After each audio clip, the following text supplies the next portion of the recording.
નમસ્કાર મિત્રો, ફરી એકવાર હાર્દિક સ્વાગત છે મિત્રો તમારું અમારા આજના નવા વિડીયોમાં. મિત્રો, 2025ના વર્ષની છેલ્લી પોષ પુત્રોદા એકાદશીના દિવસે જો મિત્રો તમે આ જગ્યા ઉપર એક મોર પંખ લાવીને મૂકી દેશો તો મિત્રો અવશ્ય તમારા ઘરમાં થશે સુંદર, સુશીલ અને બીજી બુદ્ધિશાળી પુત્રનો જન્મ. તો મિત્રો, મોરપંખ જો તમે ગામડામાં રહેતા હોવ તો ખેતરોમાં કે આસપાસથી મળી જશે. નજીક જંગલ હોય ત્યાં પણ મળી જશે. અને મિત્રો, શહેરમાં તમે રહેતા હોવ તો તમને તમારા ગામડામાં કોઈ સગા સંબંધી રહેતા હોય તેમની જોડેથી મંગાવી શકો છો. મિત્રો, એવા કોઈ દાંપતી કે જેના લગ્નને 4-5 વર્ષ થઈ ગયા છે અથવા તો આનાથી વધારે સમય થઈ ગયો છે પણ તેના લગ્નમાં જો હજી પણ એક પુત્રનો જન્મ ન થયો હોય તો મિત્રો આ એક શુભ દિવસ આવી રહ્યો છે કે જે દિવસે તમે જો આ જગ્યા ઉપર એક મોરપંખ મૂકી દેશો તો મિત્રો અવશ્ય તે માતાનો ખોળો એક પુત્રના ખિલખિલાટથી ભરાઈ જશે. મિત્રો, ઘણા માતા પિતા એવા હોય છે કે જેને હજી સુધી સંતાન સુખ મળ્યું નથી, તો તે લોકોએ હવે ચિંતા કરવાની કોઈ જરૂર નથી. કારણ કે મિત્રો, પુત્રોદા એકાદશીના દિવસે જો તમે વિધિસર આ ઉપાય કરી લો છો તો મિત્રો અવશ્ય તમારી એક પુત્ર પ્રાપ્તિની મનોકામના છે એ પૂર્ણ થઈ શકે છે. આથી મિત્રો, આ વિડીયોને આખો પૂરેપૂરો સાંભળજો. તમે મિત્રો આ વિડીયોને અધૂરો છોડશો તો મિત્રો તમને આ વિડીયોનો પૂરેપૂરો લાભ નહીં મળી શકે. તો જો મિત્રો તમે પણ એક પુત્રનો જન્મ ઈચ્છતા હો તો મિત્રો આ વિડીયો તમારા માટે બહુ ખાસ થઈ રહ્યો છે. તો મિત્રો, વિડીયોમાં આગળ વધતા પહેલાં જો તમે ઈચ્છતા હોવ કે ભગવાન શ્રી કૃષ્ણની કૃપા તમારી ઉપર સદા બની રહે તો મિત્રો આ વિડીયોને એક પ્યારી લાઈક કરી અને કોમેન્ટ બોક્સમાં જય શ્રી કૃષ્ણ જરૂર લખી દેજો. તો મિત્રો, એકાદશીનો જે દિવસ હોય છે એ બહુ જ શુભ માનવામાં આવે છે. મિત્રો, એવું માનવામાં આવે છે કે જો તમે એકાદશીના દિવસે વિષ્ણુ ભગવાન તેમજ લક્ષ્મી માતાને અનુલક્ષ્મીને જે કોઈ પણ ઉપાય કરો છો તો મિત્રો તમને અવશ્ય તેના ફળની પ્રાપ્તિ થઈ શકે છે. કારણ કે મિત્રો, એકાદશીનો દિવસ હોય છે એ ઘણો શુભ હોય છે. અને મિત્રો, આ દિવસે ભગવાન છે એ બહુ પ્રસન્ન મુદ્રામાં હોય છે અને મિત્રો તમારી મનોકામના છે એ પૂર્ણ થઈ શકે છે. તેમજ મિત્રો, અમુક એવા નિશાંત દાંપતીઓ છે કે જે પુત્રની કામના કરતા હોય છે તો તે લોકોએ આવનારી પુત્રોદા એકાદશીના દિવસે અમે તમને જે રીતે ઉપાય જણાવીએ છીએ એ ઉપાય મિત્રો તમારે અવશ્ય કરવો જોઈએ કે જેનાથી તમે એક પુત્રની પ્રાપ્તિ કરી શકો છો. તેમજ જો મિત્રો તમારા જીવનમાં બીજી પણ બધી મુશ્કેલીઓ હોય કે જે આર્થિક સમસ્યા હોય અથવા તો તમારા ઘરમાં વાસ્તુ દોષ હોય કે જેના લીધે તમે બહુ હેરાન થતા હોવ અને એ જ કારણોના લીધે તમને એક પુત્રની પ્રાપ્તિ ન થતી હોય તો મિત્રો આવનારી જાન્યુઆરી એકાદશીનો દિવસ છે એ મિત્રો તમારા માટે બહુ કારગર સાબિત થવાનો છે. આથી મિત્રો તમારે આ ઉપાય અચૂક કરવો જોઈએ. તેની સાથે જ મિત્રો જો તમે સંતાન પ્રાપ્તિને લઈને ઘણા બધા એવા ઉપાયો કરી લીધા હશે, ઘણીવાર તમે પૂજા પાઠ પણ કરી લીધા હશે અને મિત્રો તમારા લગ્નને પણ ઘણો બધો સમય થઈ ગયો હશે પણ હજી સુધી તમને કોઈ પુત્રની પ્રાપ્તિ ન થઈ રહી હોય તો મિત્રો આવા સમયમાં તમારે પુત્રોદા એકાદશીના દિવસે અમે તમને જે પણ ઉપાય જણાવીએ છીએ એ ઉપાય મિત્રો તમારે અવશ્ય કરવો જોઈએ. તેની સાથે જ મિત્રો એકાદશીના અમુક નિયમો છે કે જેને તમે જો અપનાવો છો અને વિધિ વિધાનથી તમે વિષ્ણુ ભગવાન તેમજ લક્ષ્મી માતાની પૂજા આરાધના કરો છો તો મિત્રો નિશ્ચિત તમારી આ મનોકામના છે એ પૂર્ણ થઈ શકે છે. અને મિત્રો તમને સંતાન પ્રાપ્તિને લઈને કોઈ પણ મુશ્કેલી જો આડે આવતી હોય એટલે કે જો મિત્રો તમારા ઘરમાં એક પુત્રના રૂપમાં એક પુત્રી એ જન્મ લઈ લીધો હોય અને હવે તમે એક પુત્રની આશા રાખતા હોવ તો મિત્રો તો પણ તમે પોષ પુત્રદા એકાદશીના દિવસે વ્રત રાખી શકો છો. અને અમે તમને જે ઉપાય જણાવીએ છીએ એ ઉપાય પણ મિત્રો તમે અવશ્ય કરી શકો છો કે જેને લઈને તમે અવશ્ય પુત્રની પ્રાપ્તિ કરી શકો છો. મિત્રો એવા પણ દંપતી કે જેને હજી સુધી કોઈ બાળકનો જન્મ ન થયો હોય તો મિત્રો તે લોકોએ મનમાં તો એવી જ આશા રાખવાની છે કે અમારે બસ એક સંતાન જોઈએ છીએ.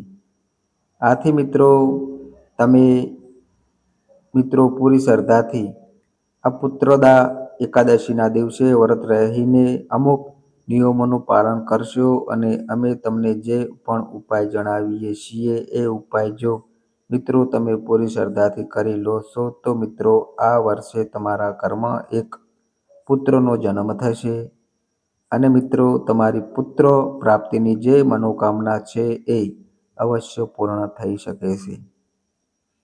મિત્રો આ પોષ પુત્રદા એકાદશીનો દિવસ છે એ બહુ પાવન અને શુભ માનવામાં આવે છે અને મિત્રો આ દિવસે ઘણા બધા એવા શુભ સંયોગો બની રહ્યા છે કે જો તમારી મનોકામના કે જે વર્ષો જૂની મનોકામના હોય તેને લઈને તમે જુઓ આ એકાદશીના દિવસે આ ઉપાય કરો તો મિત્રો તમારી સમસ્ત મનોકામના છે એ અવશ્ય પૂર્ણ થઈ શકે છે.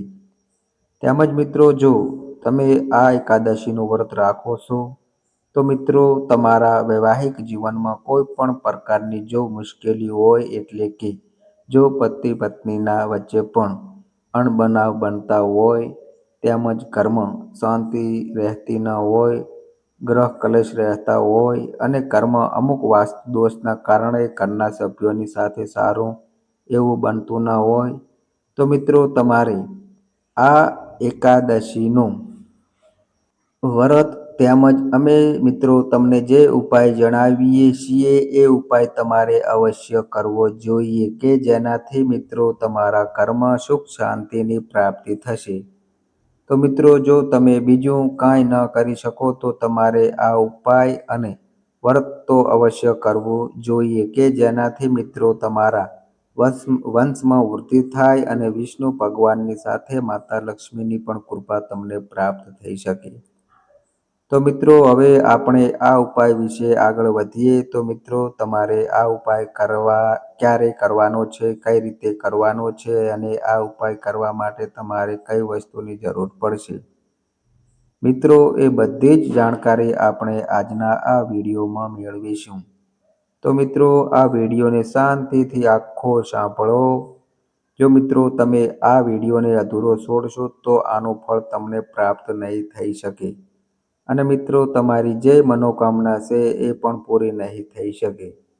તો મિત્રો હવે વિડીયોમાં અને આ ઉપાયમાં આગળ વધતા પહેલાં જો મિત્રો તમે આ વિડીયો હજી સુધી લાઈક ન કર્યો હોય તો મિત્રો આ વિડીયોને એક પ્યારે લાઈક કરી અને આ અમારી ચેનલને સબસ્ક્રાઈબ પણ કરી દેજો અને મિત્રો કોમેન્ટ બોક્સમાં જય માં લક્ષ્મી પણ જરૂર લખી દેજો કે જેથી મિત્રો તમારી સમસ્ત મનોકામના છે એ પણ પૂર્ણ થઈ શકે. તો ચાલો મિત્રો હવે આપણે વિડીયોમાં આગળ જાણીએ કે આ પુત્રદા એકાદશીના દિવસે તમારે મિત્રો આ જગ્યા ઉપર એક મોર પંખ અવશ્ય મૂકી દેવાનો છે કે જેનાથી મિત્રો તમારી પુત્ર પ્રાપ્તિની મનોકામના છે એ પૂર્ણ થઈ શકે. તો મિત્રો તમારે આ ઉપાય કરવા માટે સૌ પ્રથમ શું કરવાનું છે તો મિત્રો ધ્યાનથી સાંભળજો. મિત્રો તમારે પુત્રદા એકાદશીના દિવસે સૌ પ્રથમ બ્રહ્મ મુહૂર્તમાં ઉઠી જવાનું છે અને મિત્રો ઉઠીને પછી મિત્રો તમારે સ્નાન કરવાના પાણીમાં એક ચપટી હળદર નાખી સ્નાન કરી લેવાનું છે કે જેનાથી મિત્રો તમે આખા પવિત્ર થઈ જાઓ અને મિત્રો એકાદશીનો દિવસ છે એટલે તમારે સ્નાન વગેરે જેવા કાર્યો કરીને પછી મિત્રો તમારે પીળા વસ્ત્રો પહેરી લેવા જોઈએ અને મિત્રો આ ઉપાય છે એ પતિ પત્નીએ બંને સાથે મળીને આ ઉપાય સવારે કરવાનો છે. તો મિત્રો એવા દાંપતી કે જે પુત્ર પ્રાપ્તિની કામના કરતા હોય છે, કે જે માતા પિતાનો ખોળો જો હજી સુધી એક પુત્ર વિના સૂનો હોય તો તે માતા પિતાએ આ ઉપાય એક સાથે કરવાનો છે. તો મિત્રો, પતિ પત્નીએ સ્નાન કરીને પછી પીળા વસ્ત્રો પહેરીને મિત્રો પોતાના ઘરના મંદિરની સામે તમારે એક આસન પાથરીને બેસી જવાનું છે. અને મિત્રો પોતાના ઘરના મંદિરમાં પોતાના દેવી દેવતા ઉપરાંત એક લડ્ડુ ગોપાલની મૂર્તિ અને લક્ષ્મી માતા તેમજ વિષ્ણુ ભગવાનનો ફોટો અવશ્ય હોવો જોઈએ. તો મિત્રો, સૌ પ્રથમ તમારે આ ઉપાય કરવા માટે એક મોરપંખની જરૂર પડશે. અને મિત્રો તેની સાથે જ મિત્રો એક પીળું વસ્ત્ર લેવાનું છે. મિત્રો પીળું વસ્ત્ર લઈને પછી તેમાં એક સોપારી અને એક ચપટી ચોખા મૂકી દેવાના છે. અને એ સોપારી ઉપર એક કંકુથી ચાંદલો કરી દેવાનો છે. અને પછી મિત્રો તમારે આ પીળા કાપડામાં એક સોપારી અને એક ચપટી ચોખા અને એની ઉપર એક કંકુથી ચાંદલો કરીને મિત્રો તમારે આ પીળા કપડાની એક પોટલી બનાવી લેવાની છે. અને મિત્રો એ પોટલીને પોતાના જમણા હાથમાં મૂકીને તમારે મિત્રો લાડુ ગોપાલ તેમજ લક્ષ્મી માતા અને વિષ્ણુ ભગવાનને એક શુદ્ધ ઘીનો દીવો પ્રગટાવવાનો છે. અને મિત્રો ભગવાનની પૂજા આરાધના કરીને પછી મિત્રોએ મોરપંખને તમારે હાથમાં લેવાનું છે અને એ પીળી પોટલીને પણ હાથમાં રાખવાની છે. અને મિત્રો લાડુ ગોપાલ, વિષ્ણુ ભગવાન તેમજ લક્ષ્મી માતાના નામનો સ્મરણ કરીને તમારે તમારી જે પુત્ર પ્રાપ્તિની મનોકામના છે એ તમારે તેને કહેવાની છે કે હે વિષ્ણુ ભગવાન તેમજ માતા લક્ષ્મી, અને આ ઉપાય પૂરી શ્રદ્ધાથી કરીએ છીએ. આથી જો હજી સુધી અમારા જીવનમાં એક પુત્રનો જન્મ નથી થયો તો તમે અમને એક પુત્ર આપો. આ રીતે મિત્રો મનોકામનાનું સ્મરણ કરીને પછી તમારે લાડુ ગોપાલની સામે આ ગોપાલ મંત્રનો જાપ વાર કરવાનો છે. મિત્રો આ મંત્ર આ પ્રમાણે છે: પુત્ર મેં દેહી, શ્રી કૃષ્ણ વસ્તન દેહી, મહાપ્રભો. તો મિત્રો આ મંત્ર એટલો બધો શક્તિશાળી છે કે જો તમે મિત્રો આ ઉપાય પૂરા વિધિ વિધાનથી અને પૂરી શ્રદ્ધાથી આ ઉપાય અને મંત્ર બોલી લેશો તો મિત્રો લાડુ ગોપાલ અને લક્ષ્મી માતા તેમજ ભગવાન વિષ્ણુની કૃપાથી તમારી જે પુત્ર પ્રાપ્તિની મનોકામના છે એ અવશ્ય પૂર્ણ થઈ જશે મિત્રો. પછી મિત્રો તમારે આ મોર પંખ અને જે પીળા કપડામાં તમે જે પોટલી બનાવી છે એને તમારે પોતાના ઘરના મંદિરમાં લાડુ ગોપાલ છે તેની પાસે તમારે આ મોર પંખ અને એ પોટલી મૂકી દેવાની છે. તો મિત્રો એવા કોઈ માતા પિતા કે જેનો ખોળો એક બાળક વિના સૂનો છે તો તેનો ખોળો છે એ એક પુત્રના ખિલખિલાટથી ભરાઈ જશે. આથી મિત્રો તમારે પુત્રદા એકાદશીના દિવસે આ ઉપાય છે. અમુક એવા કારણોસર પતિ પત્ની કોઈ એક ઉપાય અથવા તો વ્રત ન કરી શકે તો મિત્રો પત્ની પણ આ ઉપાયને કરી શકે છે અથવા તો પતિ પણ એકલો આ ઉપાયને કરી શકે છે. તો મિત્રો આ એકાદશીનું વ્રત કરવા માટે તમારે સૌ પ્રથમ બ્રહ્મ મુહૂર્તમાં જાગીને મિત્રો પીળા વસ્ત્રો પહેરી લેવાના છે. અને જ્યારે પણ તમે સ્નાન કરો છો તો તે સ્નાન કરવાના પાણીમાં તમારે થોડીક હળદર ભેળવી દેવાની છે. આનાથી મિત્રો તમારો ગુરુ ગ્રહ છે એ પૂરી શ્રદ્ધાથી કરી લેવાનો છે. તો મિત્રો તમારે આ ઉપાય ઉપરાંત પતિ પત્નીએ મળીને બંને સાથે આ પુત્રદા એકાદશીનું વ્રત પણ રહેવું જોઈએ. કારણ કે મિત્રો જો પતિ પત્ની સાથે આ વ્રત રહે તો મિત્રો પુત્ર પ્રાપ્તિના જે યોગ બને છે એ પતિ પત્નીના ભાગ્યને અનુલક્ષીને જ બને છે. તો મિત્રો તમારે કોશિશ એ જ કરવી જોઈએ કે આ ઉપાય અથવા તો આ વ્રત છે એ પતિ પત્ની બંને સાથે મળીને જ કરવા જોઈએ. તો મિત્રો જો એ મુજબ થશે, આનાથી મિત્રો જો તમારા દાંપત્ય જીવનમાં કોઈ પણ મુશ્કેલી આવે છે તો મિત્રો આ ગુરુ ગ્રહ છે એ તમને ફાયદો અપાવે છે. તો મિત્રો આવી રીતે એ પતિ પત્નીએ પોતાના ગુરુ ગ્રહને મજબૂત કરવા માટે આ એકાદશીના દિવસે સ્નાન કરવાના પાણીમાં હળદર નાખીને સ્નાન કરવું જોઈએ. અને સ્નાન કરીને પછી મિત્રો તમારે આ વ્રત કરવા માટે પીળા વસ્ત્રો ધારણ કરવા જોઈએ કે જેનાથી મિત્રો વિષ્ણુ ભગવાન છે એ જલ્દી જ પ્રસન્ન થઈ શકે છે. તેની સાથે જ મિત્રો આ પોષ મહિનો ચાલી રહ્યો છે, તો મિત્રો આ મહિનામાં સૂર્યદેવની ઉપવાસના પણ સર્વાધિક મહત્વપૂર્ણ માનવામાં આવે છે. મિત્રો આ એકાદશીના દિવસે અને આ પોષ મહિનામાં જો તમે સૌ પ્રથમ અર્થ આપો છો તો તે સૌથી વધુ શુભ અને મંગલકારી માનવામાં આવે છે. જ્યારે પણ તમે મિત્રો સૂર્યદેવને અર્થ અર્પણ કરો છો તો એમાં તમારે થોડુંક કાળા તલ નાખીને જળ અર્પણ કરવું જોઈએ. અને આને સાથે તમે ઓમ સૂર્ય નમઃ એ મંત્રનો પણ જાપ કરી શકો છો. આનાથી મિત્રો તમારા પિતૃઓ છે એ પણ પ્રસન્ન થશે અને તમારી જે પણ મનોકામના છે કે જે પુત્ર પ્રાપ્તિની છે એ પણ પૂર્ણ થઈ શકે છે.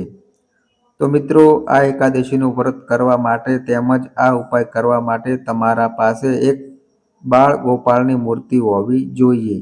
તેમજ મિત્રો વિષ્ણુ ભગવાન, લક્ષ્મી માતા અથવા તો કૃષ્ણ ભગવાનનો ફોટો તમારા ઘરના મંદિરમાં હોવો જોઈએ.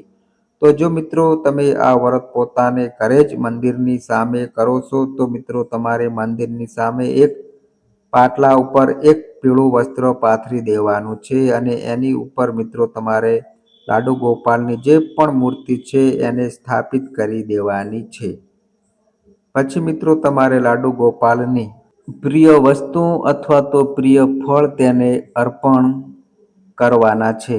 પછી મિત્રો તમે લાડુ ગોપાલને ભોગમાં પીળું ચંદન, ચણાની દાળ અને ફળ જેવા કે કેળા, સફરજન અથવા તો દહીં અને સાકરનો ભોગ પણ તમે તેને અર્પણ કરી શકો છો. તેની સાથે જ મિત્રો લાડુ ગોપાલનો તમે પંચામૃતથી અભિષેક પણ કરાવી શકો છો. મિત્રો એકાદશીના દિવસે જો તમે પંચામૃતથી અભિષેક કરાવો છો તો મિત્રો પુત્ર પ્રાપ્તિના જે યોગ છે એ જલ્દી જ બની શકે છે. તો મિત્રો જ્યારે પણ તમે લાડુ ગોપાલનો પંચામૃતથી અભિષેક કરાવો છો તો આ પંચામૃત છે એને તમારે શંખમાં ભરી લેવાનું છે અને મિત્રો એ શંખમાં તમારે એક તુલસીનું પાન મૂકી દેવાનું છે. પછી જ તમારે લાડુ ગોપાલનો પંચામૃતથી અભિષેક કરાવવાનો છે. પછી મિત્રો જે પણ પંચામૃતથી તમે અભિષેક કરાવેલો છે તે પંચામૃતને પ્રસાદના રૂપમાં પતિ પત્ની બંનેએ ગ્રહણ કરવું જોઈએ. તેની સાથે જ મિત્રો તમે એક દેશી ઘીનો દીવો પણ તેને પ્રગટાવી શકો છો અને સાથે જ મિત્રો તમે માળાથી મંત્રનો પણ જાપ કરી શકો છો. તેની સાથે જ મિત્રો તમે આ એક બીજો ઉપાય પણ સંતાન પ્રાપ્તિ માટે કરી શકો છો. તો મિત્રો આ ઉપાય કરવા માટે તમારે સૌ પ્રથમ એક પીપળાનું પાન લેવાનું છે. એ પાન ઉપર તમારે કંકુથી એક સાથીઓ બનાવી લેવાનો છે અને પછી મિત્રો તેની ઉપર મિત્રો તમારે એક ચપટી સફેદ તલ મૂકી દેવાના છે અને એક પીળી કોડી હોય છે એ પણ તેની ઉપર મૂકી દેવાની છે. પછી મિત્રો તમારે આ પીપળાનું પાન તમારે લાડુ ગોપાલની સમક્ષ મૂકી દેવાનું છે. જ્યારે પણ મિત્રો તમે તેની પાસે આ પીપળાનું પાન મૂકો તો તમારે પોતાનું નામ અને ગોત્ર જરૂર બોલવાનું છે અને પછી મિત્રો તમારી પુત્ર પ્રાપ્તિની જે મનોકામના છે એ પણ બોલવાની છે. પછી મિત્રો તમે લાડુ ગોપાલને પ્રસાદના રૂપમાં માખણ, મિશ્રી પણ અર્પણ કરી શકો છો. તેની સાથે જ મિત્રો તમે 2 કેળા પણ અવશ્ય અર્પણ કરી શકો છો અને કરજો. અને આ બંને કેળા ઉપર મિત્રો તમારે સ્વાસ્તિક બનાવી નખવાના છે. પછી તમે જે પણ ભોગ અર્પણ કરો છો એની ઉપર તમારે એક તુલસીનું પાન અવશ્ય રાખી દેવું જોઈએ મિત્રો. પછી મિત્રો આટલી વસ્તુ કરીને મિત્રો તમારે પૂજા અર્ચના કરી લેવાની છે. પછી તમે જે પણ ભોગ અર્પણ કરેલો છે તો મિત્રો એમાંથી એક કેળું લઈને અને એની સાથે ₹1નો સિક્કો મિત્રો તમારે બ્રાહ્મણના બાળકને આપી દેવાનો છે. અને પછી મિત્રો આ દિવસે તમારે ગાય માતાના આશીર્વાદ પણ લેવાના છે. તમે મિત્રો જો ભોગમાં ગોળ અર્પણ કરેલો હોય તો મિત્રો તમારે આ ગોળની સાથે એક રોટલી પણ ગાય માતાને આપી દેવાની છે અને તેને પગે લાગીને તેના આશીર્વાદ લેવાના છે. એની સાથે જ જો મિત્રો તમે પુત્ર એકાદશીના દિવસે ગાય માતાને કેળું ખવડાવો છો અથવા તો ભોગ જે તમે અર્પણ કરેલો છે એ ભોગ ખવડાવો છો તો મિત્રો આનાથી તમને કોટી દેવતાના આશીર્વાદ તમને એક સાથે પ્રાપ્ત થાય છે અને મિત્રો તમારી જે પણ પુત્ર પ્રાપ્તિની મનોકામના છે એ અવશ્ય પૂર્ણ થઈ શકે છે. તેની સાથે જ જો મિત્રો તમે આ એકાદશીના દિવસે ગાય માતાની પરિક્રમા કરી શકો છો તો મિત્રો તમે અવશ્ય આ વસ્તુ કરી લેજો. આનાથી મિત્રો તમારી જે પણ સંતાન પ્રાપ્તિની મનોકામના છે એ અવશ્ય પૂર્ણ થઈ જશે. તો મિત્રો જો તમે આ રીતે જાન્યુઆરી પુત્રોદા એકાદશીના દિવસે અમે જે ઉપાય જણાવ્યો એ રીતે તમે ઉપાય કરી લેશો અને વિધિસર વ્રત કરીને નિયમનું પાલન કરશો તો મિત્રો તમારી પુત્ર પ્રાપ્તિની મનોકામના જે પણ છે એ અવશ્ય પૂરી થઈ જશે. તો મિત્રો આ અમારી માહિતી ગમી હોય તો વિડીયોને લાઈક કરજો, તમારા મિત્રો સાથે શેર કરજો અને મિત્રો આ અમારી ચેનલ પર નવા આવ્યા હોય તો મિત્રો ચેનલને પણ સબસ્ક્રાઈબ કરજો. તો બસ મિત્રો આજે આટલું. ફરી મળીએ એક નવા વિડીયો સાથે. ત્યાં સુધી બધાય મિત્રોને હર હર મહાદેવ.